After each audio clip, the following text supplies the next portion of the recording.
For over a century, one family had run the city of Florence. They had carved their name into the heart of the Florentine Renaissance, the Medici. But at the height of their success, they had been toppled by a sudden revolution. Now, two cousins, raised as brothers, struggled to resurrect the supremacy of their family and regain control of Florence. Giovanni and Giulio de' Medici would aim for the ultimate power, the papacy. They would press into their service the greatest artist of all time. Michelangelo Buonarroti would redefine all fields of artistic achievement. But he would watch in fear as the Medici split the church in two and drove Florence, Rome, and Europe to the brink of collapse.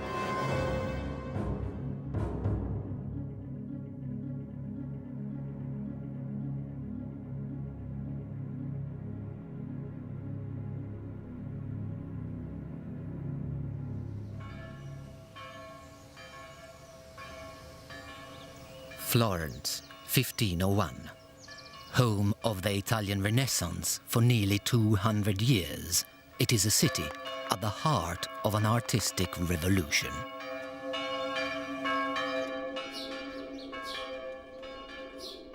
And now, in a workshop behind the cathedral, an extraordinary work of art was beginning to take form.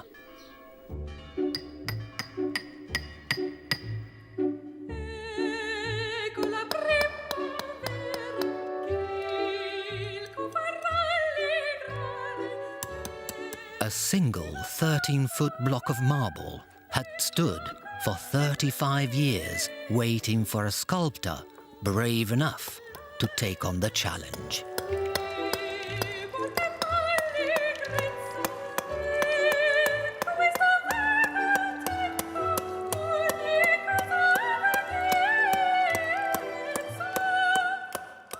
That sculptor's name was Michelangelo Buonarroti.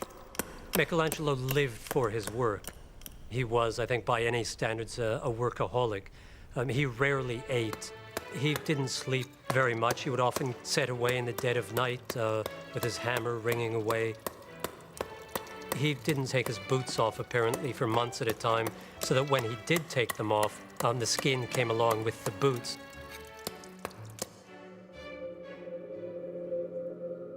The colossal project would take nearly 3 years to complete.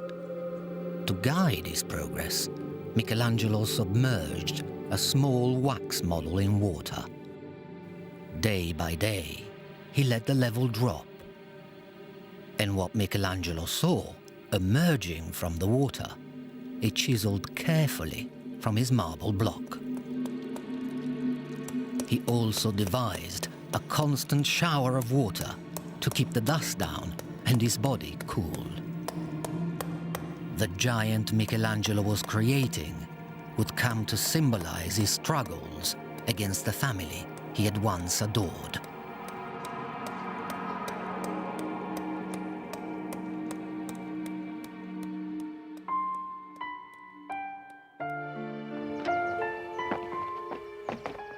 "15 years earlier, the sculptor had been adopted into the greatest family in Florence.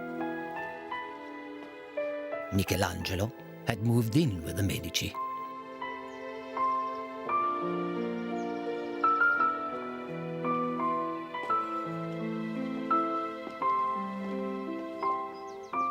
The young artist was exposed to a world of artistic achievement.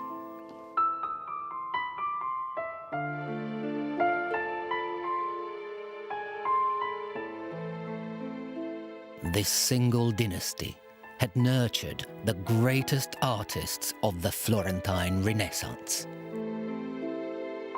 But every work of art produced in their name served a greater purpose: the promotion of the Medici brand. Their patronage declared the power of a family that controlled all of Florence.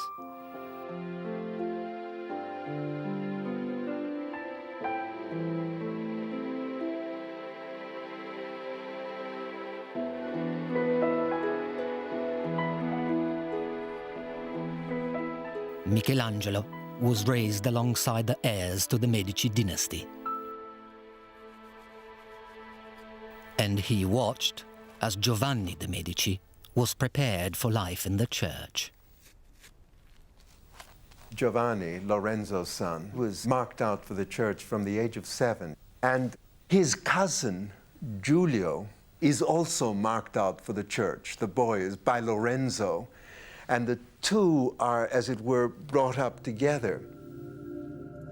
But peace in the Medici home would be short-lived.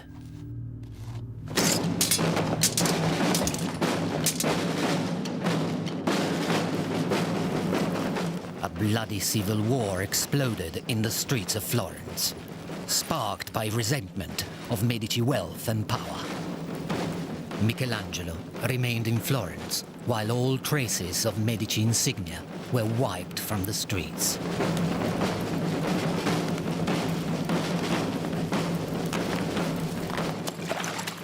And the heirs to this once great dynasty were cast into exile.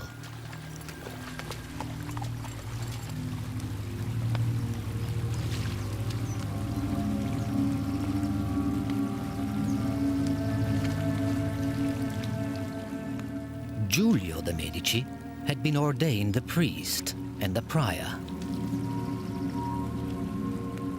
One step ahead, his cousin Giovanni was already a cardinal. But their clerical connections meant little without the power base of Florence. Florence is extremely important. The Medici, as church dignitaries, are really only that without Florence.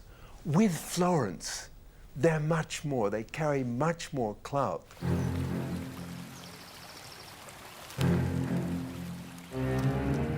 But the city of Florence had placed a price on both their heads.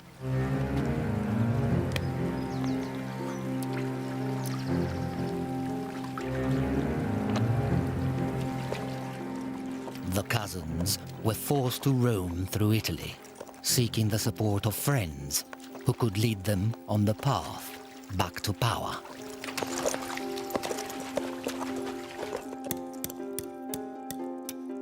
In Florence, Michelangelo had shrugged off his association with the exiled Medici, and now his masterpiece was nearing completion.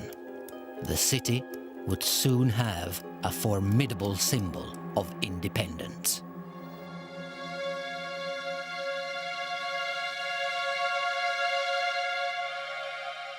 On the 25th of January, 1504, Michelangelo felt ready to expose his work to the scrutiny of the outside world.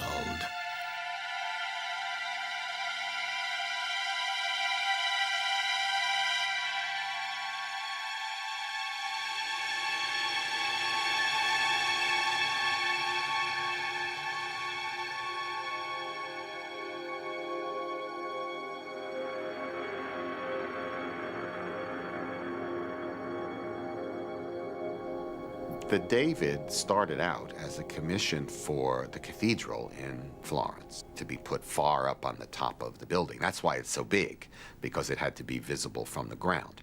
Well, when he finished it, the authorities came to look at it, and everyone agreed that this was such a monumental step forward that it would be a shame to put it up there on top of the cathedral because nobody would ever see it. And what they decided was that it ought to be put outside the town hall. But context determines meaning. On a religious building, it would have been primarily understood as David the prophet, the God-given hero. In front of a public governmental building, it became, almost automatically, a symbol of the city itself. What Michelangelo had created became the ultimate symbol of resistance to the overbearing Medici. The Republic wants that image. It wants Florence to be David, but it wants the Medici to be seen as Goliath. So what Michelangelo creates is this amazing piece of Republican art. It's to show Florence after the Medici, slaying the Medici. That's what David's all about. Even Michelangelo himself believed that Medici ambition threatened the future of the city of Florence. It was a source of great sadness to him that the people he had known as a young man, the family around Lorenzo who had been so good to him and who he really knew very intimately from living in their household, later turned out to be contrary to the best interests of Florence as he saw it and as a great many other people saw it.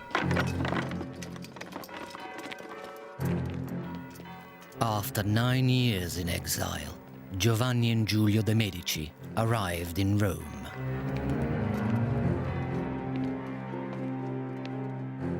They took their case to the highest level of the church.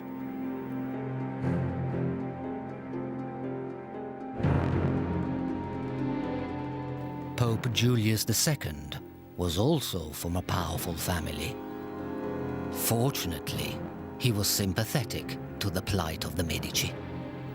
Now, he helped them assemble an army of their own, which headed back for Florence.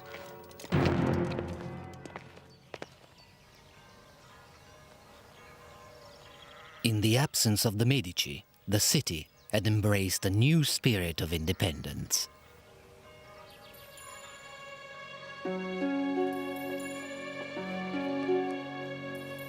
Against the wishes of the church, the artists of Florence were venturing into dangerous new ground. They had begun to procure corpses from the city's hospitals for private research. A pioneer of this controversial method was the city's most talked about personality, Leonardo da Vinci. The great master carefully studied the complexity of the human body. No detail was overlooked.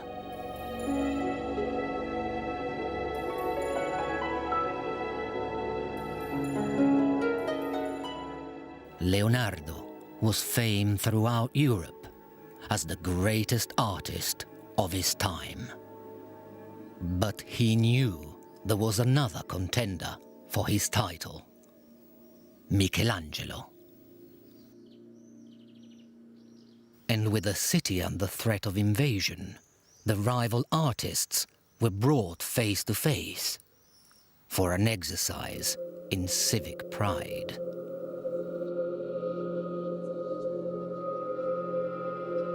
Leonardo and Michelangelo were each given a wall of the Great Council chamber to decorate with frescoes of famous Florentine battles.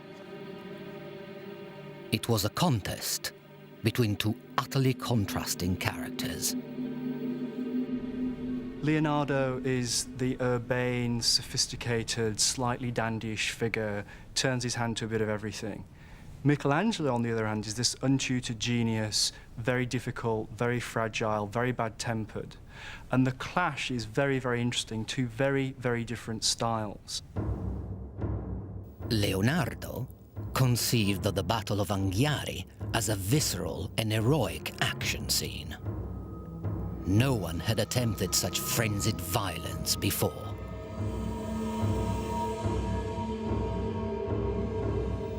By contrast, Michelangelo's Battle of Cascina expressed panic on a very human scale.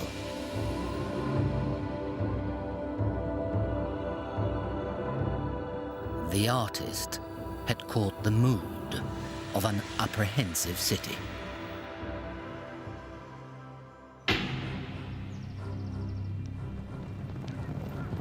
By 1512, Thousands of heavily armed soldiers were inside the borders of Tuscany and closing in on Florence. They were shadowed by the Medici cousins, determined to reclaim their city.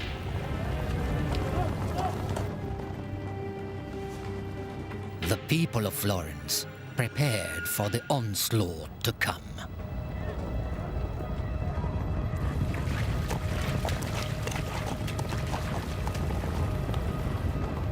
But they knew they were hopelessly outnumbered.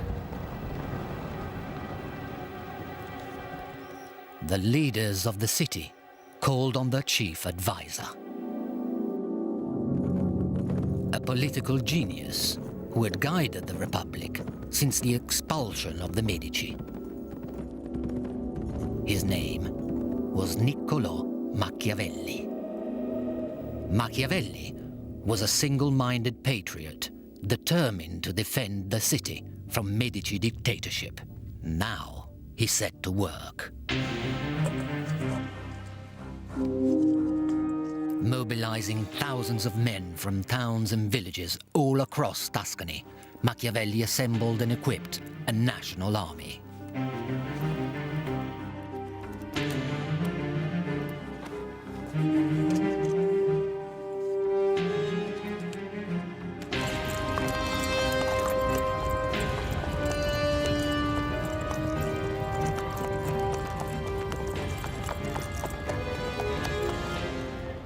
The papal soldiers were carving a bloody path through Italy. Soon, they reached Prato, a fortified town just outside Florence.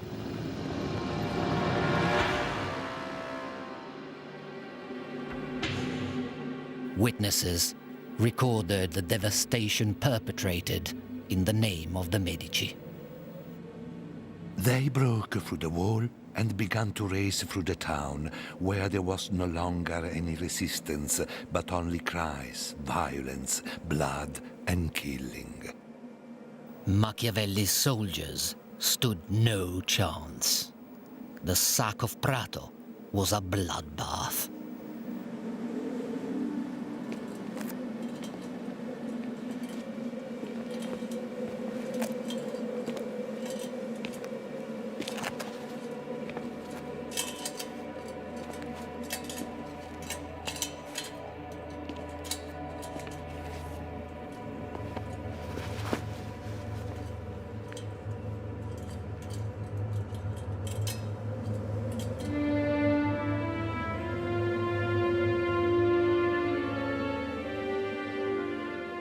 Giovanni sent a progress report to his master, the Pope. The capture of Prato, so speedily and cruelly achieved, although it has given me pain, will at least serve as an example and a deterrent to the others. The massacre of Prato had the intended effect. Just a few miles away in Florence, the leaders of the Republic surrendered. Through violence and terror, the Medici had won control of their city, but not the loyalty of the people of Florence.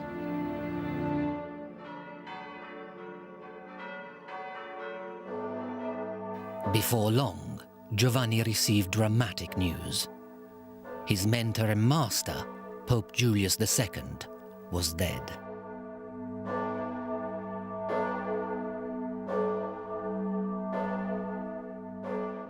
In time-honored tradition, the cardinals were all called to Rome. It was their job to elect a new pope. Cardinals would meet in the latrines to plot about who was going to be elected. And I think there is a lot of that on one hand, favors to be exchanged under the table, plotting, networking, but there is also a higher level, a more international level. The Medici were definitely more welcomed as potentially new popes because of their already established international profile. After a whole week of deliberation, the cardinals were still undecided, but the reduction of the daily meal to a single unappetizing dish finally focused their thoughts. And the most senior cardinal, Giovanni, would cast a deciding vote. And it was his privilege to announce the winner. From now on, Cardinal Giovanni de' Medici would be known as Papa Leone X, Pope Leo X.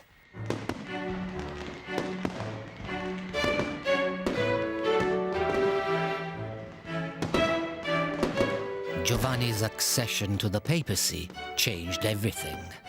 The city of Florence now welcomed back its former enemy with open arms. We should not forget that this is a deeply Christian culture, and any city would have easily forgotten any guilt of any type and forgiven the person if this person would have occupied the position of the papacy. It's a kind of prestige and an honor for the city.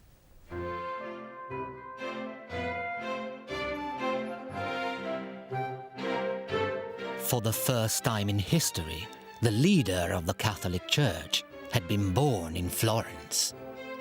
The Pope soon capitalized on his new status to strengthen the position of the Medici family. When the Cardinal Giovanni de' Medici becomes Pope, within a month, his cousin Giulio is made Archbishop of Florence, and in the autumn, he also becomes a cardinal. So now you've got a Medici Pope and you've got a Medici Cardinal. This is one of your examples of nepotism, which all the Renaissance popes practiced. As part of the celebrations, Leo had a young boy painted gold from head to toe. It was pure propaganda, implying the return of a golden age under the Medici. The boy died shortly afterwards, poisoned by the gold paint on his skin. His death went unnoticed, and the papal celebration went on for days. The Pope occupies God's position on earth. This is why popes are infallible. This is why popes are above any earthly ruler. This is why popes are supposed to approve and therefore legitimize any political authority. It's a very, very important spiritual position which is above any earthly power.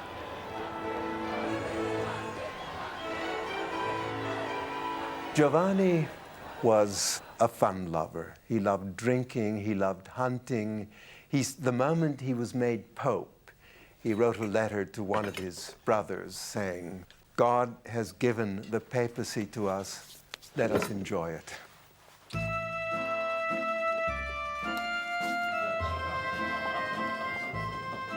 Pope Leo X hosted elaborate dinners night after night.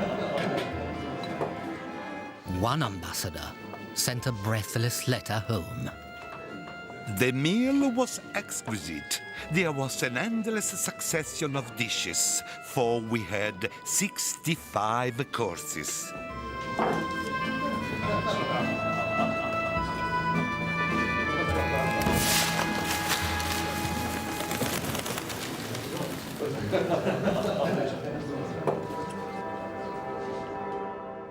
Giovanni de' Medici had risen higher than any of his ancestors. And now the new Pope inherited a fresh artistic legacy inside the Vatican itself.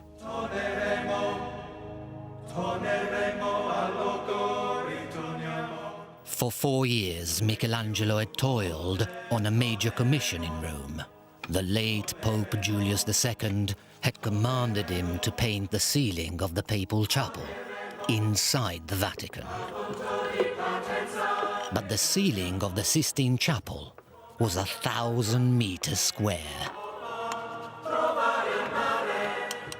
Michelangelo was convinced he was doomed to fail. He was forced into painting the Sistine Chapel, he thought, as a kind of conspiracy against him by enemies who didn't want to see him succeed in sculpture.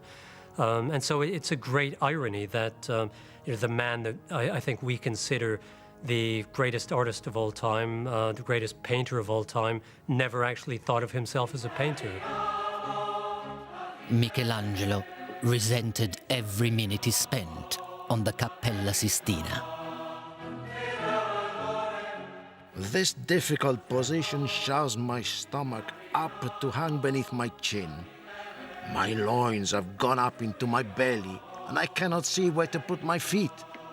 And with its non-stop dripping from above, my brush makes my face a richly decorated floor. He knew he was a genius. He didn't suffer fools gladly, and the word that was most often used to describe him was terribilità, which is terribleness, in the literal sense of striking terror into other people. Working in secret, a small group of long-suffering assistants helped Michelangelo with the most demanding work. With fresco, you have anywhere from 12 to 24 hours to create your masterpiece. The word fresco means fresh, and it refers to the plaster you're painting on fresh, i.e. wet plaster. And plaster, especially on a hot day in Italy, dries fairly quickly. So it really is a race against the clock. Fresco was regarded as the most difficult method of painting. It was said that many painters could master painting in oil, but only the very best could succeed at fresco. After a number of years on the scaffold, he was a true master, a real virtuoso. He was able to paint enormous scenes in a single day.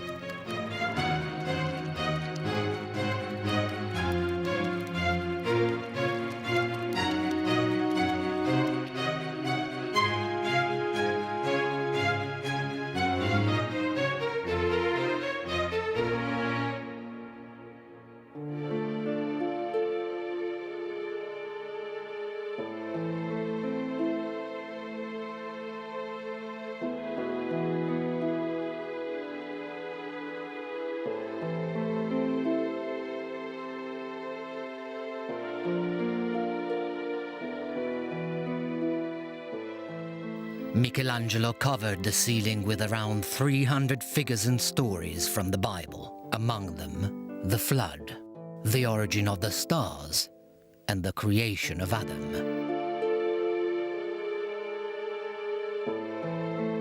Michelangelo's monumental figures were based on fragments of classical sculptures and inspired by the perfection and beauty of the ancient world. Out of reluctance and frustration, Michelangelo had crafted brilliance, arguably the greatest work of art of the Renaissance. But could it shelter him from the wrath of the family he had deserted?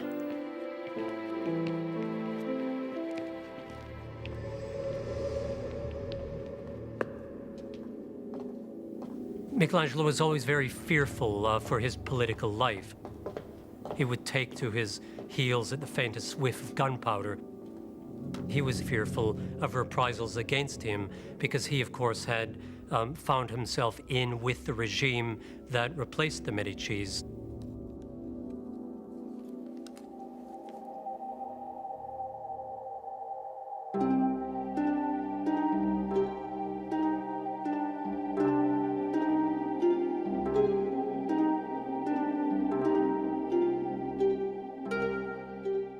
But the Medici saw power in Michelangelo's work, and they were not in the business of squandering talent. Now, they made him an offer he dared not refuse.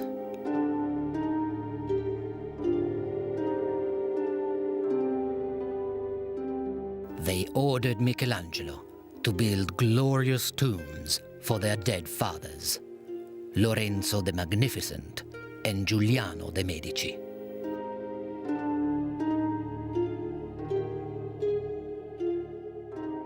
It was the most ambitious work in marble Michelangelo had undertaken since the David. But this time, it was a sculpture honoring the Medici. I think it would have been very difficult for him to refuse a commission like the Medici tombs. Number one, he loved the family and he would have liked to help memorialize them in general. Number two, these were friends of his, that is, the patrons were friends of his. And number three, the man is the Pope. And it's not so easy to say no to the Pope.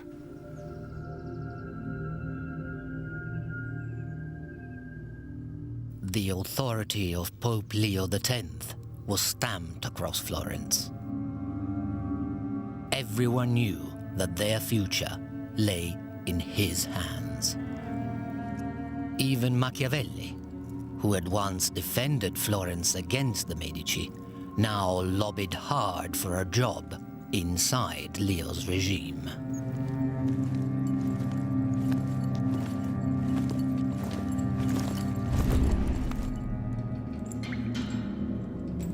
Unfortunately for Machiavelli, he was promptly thrown into prison as an anti-government conspirator and tortured in the worst way that the Florentine tortures could inflict upon him. Machiavelli was exiled from the city in disgrace. Trapped in his country villa, he pondered on the life he had lost. Caught in this sway among the lice, I wipe the mold from my brain and release my feeling of being ill-treated by fate. With time on his hands, Machiavelli began writing a handbook for aspiring dictators. Since love and fear can hardly exist together, if we must choose between them, it is far safer to be feared than loved. Machiavelli called his book The Prince. In it, he described a world in which politics was devoid of morality. Machiavelli's political theory is the first time a thinker separates ethics from politics. And this is something that had never happened before. According to Machiavelli, the prince should be a cynical ruler acting in terms of reason of state. He's the first one to acknowledge the non-ideal nature of politics, which was exactly the case in his own time. Il Principe was inspired by and dedicated to the Medici. But Machiavelli's plan backfired. The Medici refused to employ him. Instead, Machiavelli's name became a byword for ruthless and cynical politics.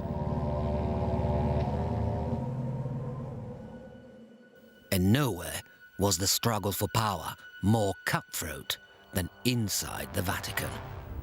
In 1516, a group of cardinals conspired to commit the ultimate crime: the assassination of the Pope.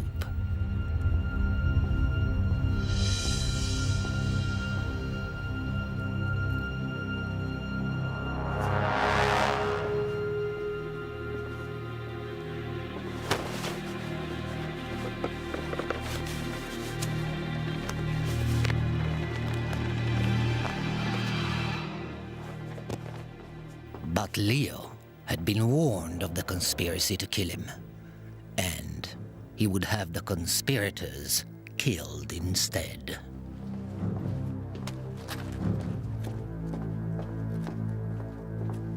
Now, the Medici cousins took steps to secure the loyalty of those around them. It's putting people in positions of power and authority who are related to the family. So brothers as well as cousins, sons, through marriage. It's a complete infiltration. It's a classic mafia move. It's to take over every single sphere from top to bottom of how the papacy was run. Now, the Medici are good at this. They have a track record of doing it, and this is precisely what they do with the papacy. Leo created hundreds of new jobs in the Vatican and sold them to those he could trust. And he needed the money. Because within just 1 year of his extravagant lifestyle, he had emptied the papal coffers. Soon, Leo X owed money to every bank in Rome. Behind the scenes, Giulio was pawning the papal jewels. So Leo turned to the source of income only available to the Pope himself, the sale of forgiveness.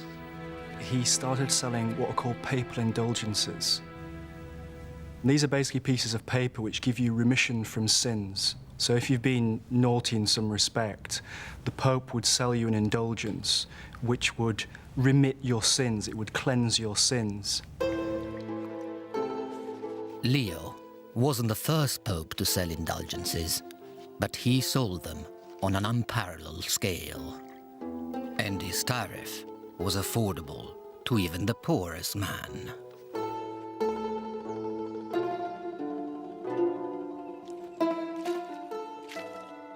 Across Europe, Leo found a ready market, because an indulgence could mean freedom from an eternity in hell. The church created the figure of the itinerant preacher of indulgences, which would stop in the main piazzas of cities and towns and preach for a specific indulgency. And if people would buy an indulgency, they were released a receipt. The sale of salvation was a gold mine for the Pope.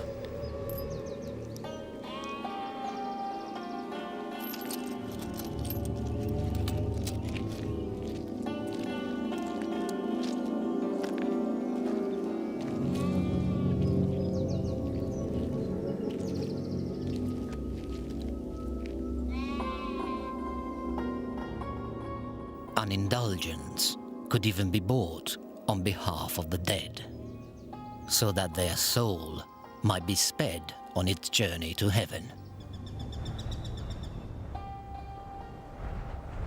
Profits from the sale of absolution were lifting Pope Leo out of debt.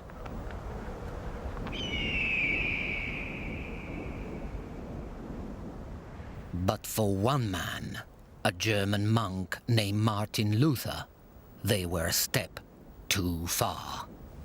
Luther was absolutely horrified by what the church was doing, and for him it symbolized everything that was corrupt and decadent about the Catholic Church. In 1517, Martin Luther published an incendiary manifesto for change. Exploiting the latest technology, it was printed, reprinted, circulated, and translated. No idea had ever traveled so far and so fast. Luther's 95 Theses was an indictment on the sale of salvation and a direct attack on the Pope. The Pope is richer than Croesus. He would do better to sell St. Peter's and give the money to the poor. When money clinks in the money chest, it can only increase greed and avarice. Those who believe they can be certain of salvation because they have bought indulgences will be eternally damned.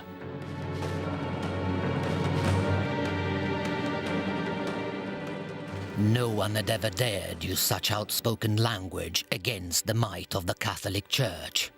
It was the start of a revolution. Luther was trying to reform the church, not destroy it. But in the process, things snowballed and went completely out of control. Before long, Luther's manifesto made its way back to Leo. But the complaints of a petulant monk mattered little to Pope Leo X. If you were to be Roman Pope, umbilicus mundi, the navel of the world, the most powerful earthly organization with money flowing through your treasury like water through fountains, an Augustinian monk in Wittenberg is nothing. And after all, Germany was the land of the barbarians, I barbari, the land of the Gothic style, as opposed to the Renaissance. So why caring about those primitives? Leo drew up a standard document designed to silence heretics.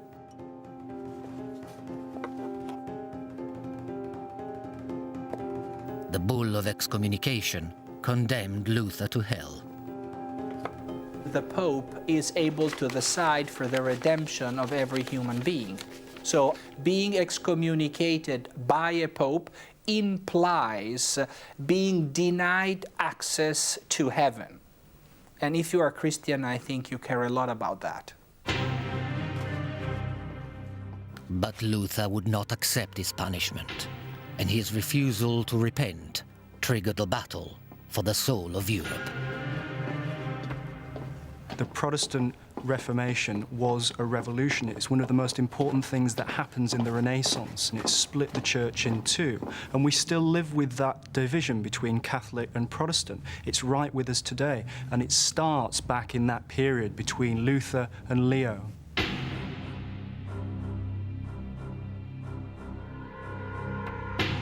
But the Pope would not live to fight his battle with Luther. In 1521, Leo X suddenly died. The high-rolling Medici pontiff had been killed by a simple winter chill. His cousin Giulio was left to deal with the mounting problem. And within 2 years, Giulio de' Medici was crowned Pope Clement VII. The new pope inherited a continent in crisis.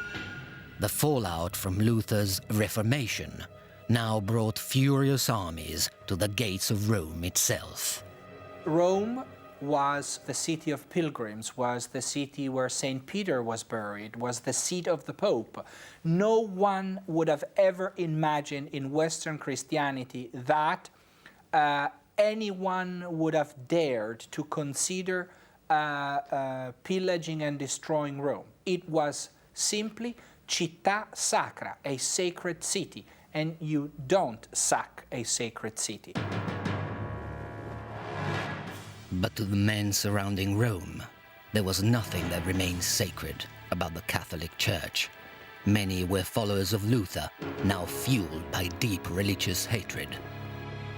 Most of the soldiers were of German origin and nationality, therefore Lutherans.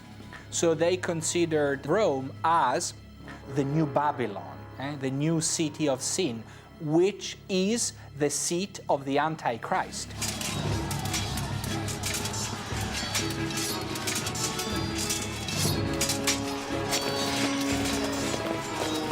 In fear of his life, Clement fled to the safety of the Castel Sant'Angelo.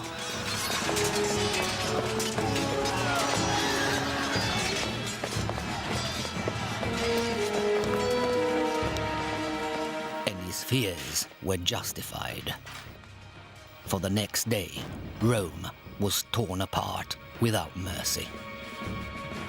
They break in and they ravage the city. They rape, they hold people to ransom, they destroy buildings, they violate sacred buildings, and they keep Clement VII caged into his Castel Sant'Angelo.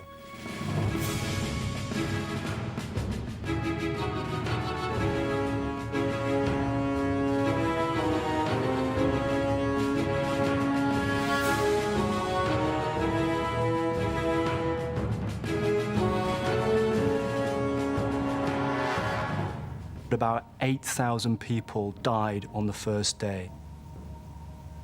This was just massacre on an absolutely grand scale. Everything was destroyed. Doors were ripped off their hinges, shops were looted, women were raped, people were casually mutilated and tortured. It was absolutely horrific. The sack of Rome is probably one of the blackest moments that takes place in the Renaissance.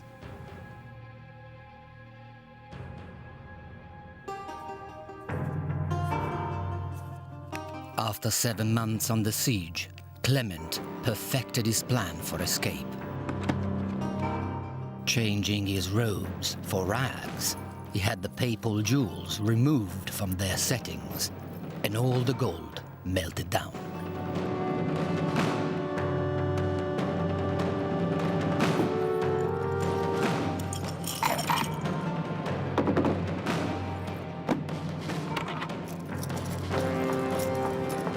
With his treasures sewn into his clothes, Clement bribed his way out of Rome and headed for the safety of Florence. But news traveled faster than the Pope.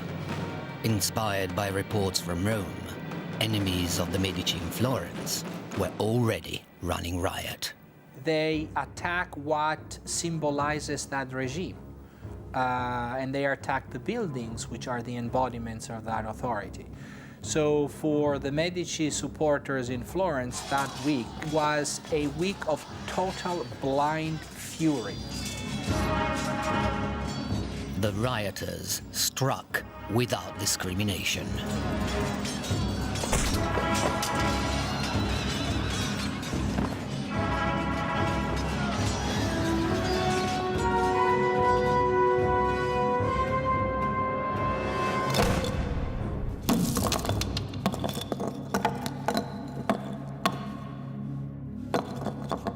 It was a bench hurled from City Hall that did the damage to Michelangelo's David, the city's greatest symbol, all in defiance of the Medici.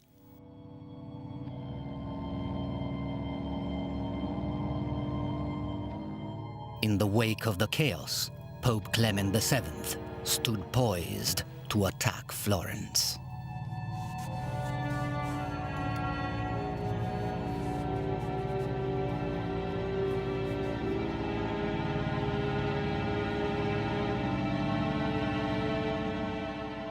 Trapped inside the church of San Lorenzo, Michelangelo cowered beneath the tombs he had built for the Medici cousins.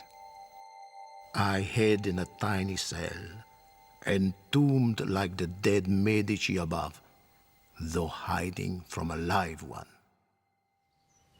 But the beleaguered city held one trump card.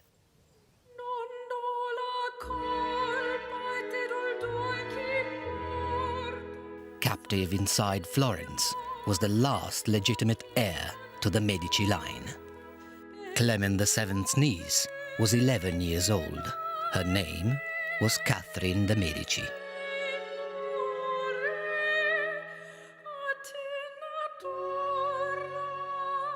Clement famously called her "my pearl beyond price," but he knew precisely what she was worth to the Medici family.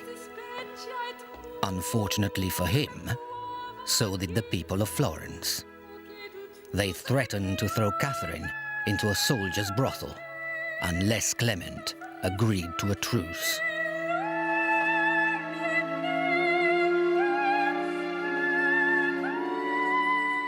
And Clement called off his troops, for he had plans for Catherine de' Medici.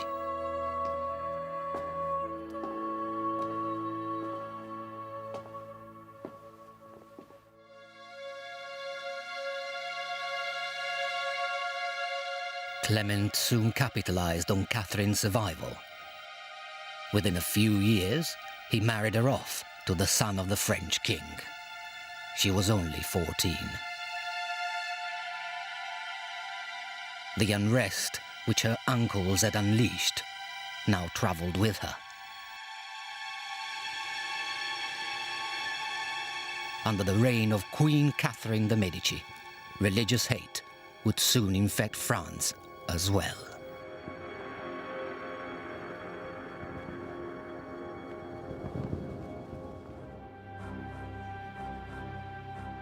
Back in Rome, Clement VII was now living on borrowed time.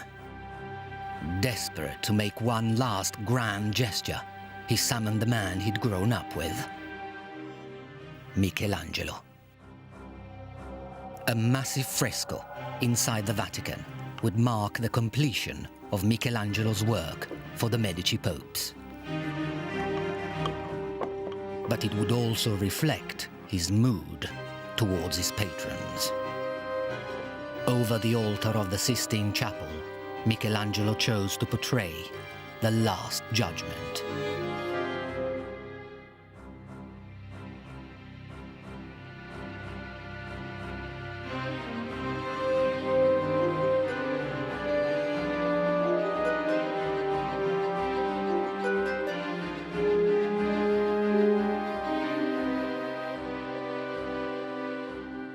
The magnificent fresco was a product of the agonies of its time.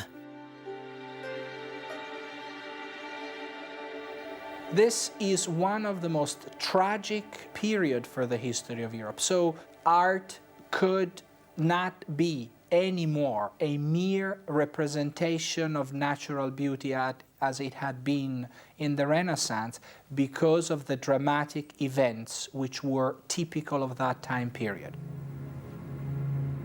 The Last Judgment commissioned to Michelangelo probably expresses a lot of this feeling of oppression and anxiety which was typical of the time. Those are not happy people. You see whose bodies are twisted and suffering, and you cannot paint people who are happy and serene and smiling with beautiful landscapes in the background.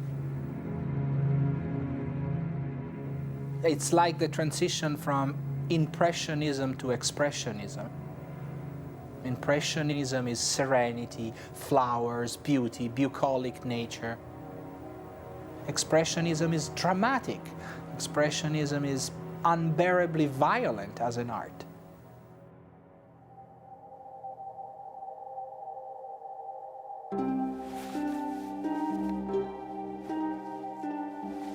But Clement VII would not live to see the great work finished.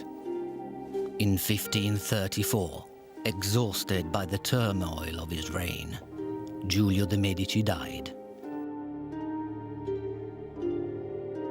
It was the end of an era.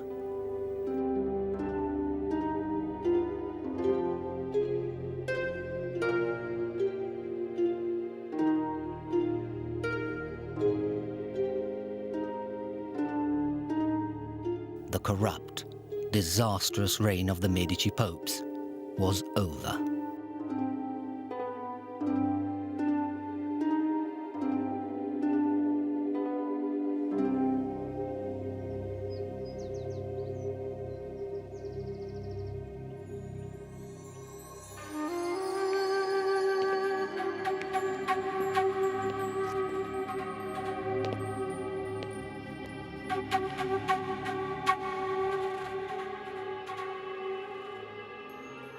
But a single act of redemption would herald a magnificent new era for the Medici dynasty.